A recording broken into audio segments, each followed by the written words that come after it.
দেখছি যা সময় দাঁড়িয়ে যায় অযথা। সময় কি আমাদের স্বপ্ন দেখাবে, তাকে নিয়ে যাবে আরো দূরে।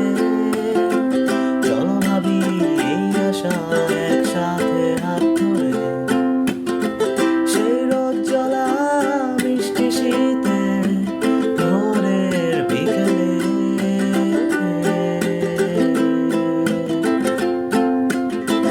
আমার তোমার কি কোথাও হারিয়ে যাওয়ার কথা, আমার তোমার কি কোথাও লুকিয়ে থাকার কথা।